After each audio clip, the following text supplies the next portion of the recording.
কি অবহিত রয়েছে যে আগামী ৮ মে তারিখ থেকে ৪টি ধাপে ষষ্ঠ উপজেলা পরিষদ সাধারণ নির্বাচন অনুষ্ঠিত হবে। এই নির্বাচন সুষ্ঠু সুন্দরভাবে আয়োজনের নিমিত্ত মাঠ পর্যায়ে কর্মরত আমাদের বিভাগীয় কমিশনারবৃন্দ, রেঞ্জ ডিআইজি বৃন্দ, মেট্রোপলিটন পুলিশ কমিশনারবৃন্দ, জেলা প্রশাসকবৃন্দ, পুলিশ সুপারবৃন্দ এবং আমাদের আঞ্চলিক নির্বাচন কর্মকর্তাদের সমন্বয়ে আজকে আমাদের একটি আইনশৃঙ্খলা সংক্রান্ত বিশেষ সভা অনুষ্ঠিত হয়।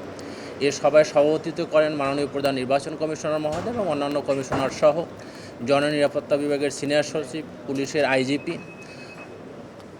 মন্ত্রিপরিষদ বিভাগের সমন্বয় সংস্কার সচিব, জনপ্রশাসন মন্ত্রণালয়ের অতিরিক্ত সচিব এপিডি উইং সহ সংশ্লিষ্ট কর্মকর্তারা উপস্থিত ছিলেন। সবার মূল আলোচ্য বিষয় ছিল আসন্ন ষষ্ঠ উপজেলা পরিষদ সুষ্ঠু সুন্দরভাবে আয়োজনের জন্য মাঠ পর্যায়ে কী ধরনের প্রস্তুতি তারা গ্রহণ করছেন এবং এক্ষেত্রে কমিশনের পক্ষ থেকে তাদেরকে আর কী ধরনের সহায়তা দেওয়া প্রয়োজন সেই বিষয়ে অবহিত হওয়া।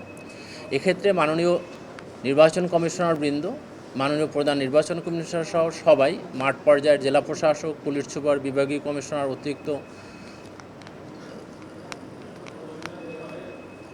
সচিব, এপিডি সহ যারা উপস্থিত ছিলেন তাদের অনেকেরই বক্তব্য শ্রবণ করেছে এবং প্রত্যেকে তাদের নিজ নিজ অবস্থান থেকে স্বীয় জেলায় কোন ধরনের সমস্যা হতে পারে এগুলো সমাধানের বিষয়ে কিছু পরামর্শ দিয়েছেন। মাননীয় কমিশন ধৈর্য সহকারে তাদের বক্তব্য শুনেছেন, অনেকগুলো বিষয় আশ্বস্ত করেছেন।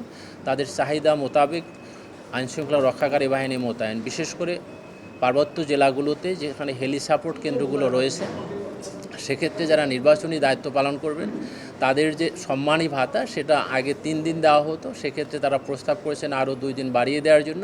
এক্ষেত্রে কমিশনের বক্তব্য হচ্ছে বাস্তবতা নিরিখে যেখানে হেলি সাপোর্টে যেতে আসতে সময় লাগবে সেক্ষেত্রে হয়তো অতিরিক্ত সম্মানী ভাতা বাড়িয়ে দেওয়া হবে। আর এছাড়া আপনারা আরও শুনেছেন যে আমরা এবছর উপজেলার নির্বাচনে ইউনিয়ন পর্যায়ে আমরা নির্বাহী ম্যাজিস্ট্রেট নিয়োগ দেওয়ার সিদ্ধান্ত হয়েছে এবং প্রত্যেকটি উপজেলায় 2 থেকে 4 প্লাটুন বিজিবি সদস্য মোতায়েন করা হবে।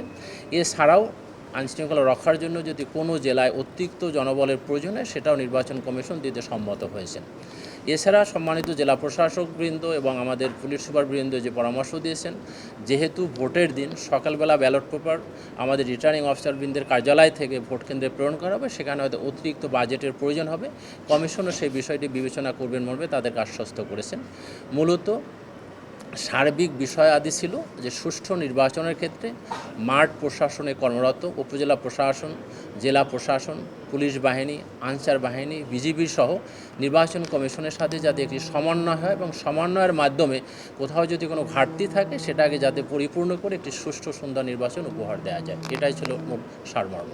ওটা তারা জেলা কোর কমিটির মিটিং করে আমাদেরকে জানালে আমরা সেই অনুযায়ী তাদেরকে এই জনবলটা অনুমোদন দেওয়া হবে। প্রথম হচ্ছে এই মামলার আদেশের কপিটা আমার জানা মতে অদ্যাবধি আমরা কোর্ট থেকে অফিসিয়ালি পাইনি, তবে যদি পাই কমিশনের সিদ্ধান্ত হচ্ছে এই বিষয়গুলো নিয়ে উচ্চ আদালতে আপিল করা হবে। প্রথম নির্দেশনা দেওয়া হচ্ছে দ্বাদশ জাতীয় সংসদ নির্বাচনে তারা যেভাবে নিরপেক্ষতার সাথে, সততার সাথে, নিষ্ঠার সাথে দায়িত্ব পালন করছেন সেই ধারাটা যাতে তারা অব্যাহত রাখেন।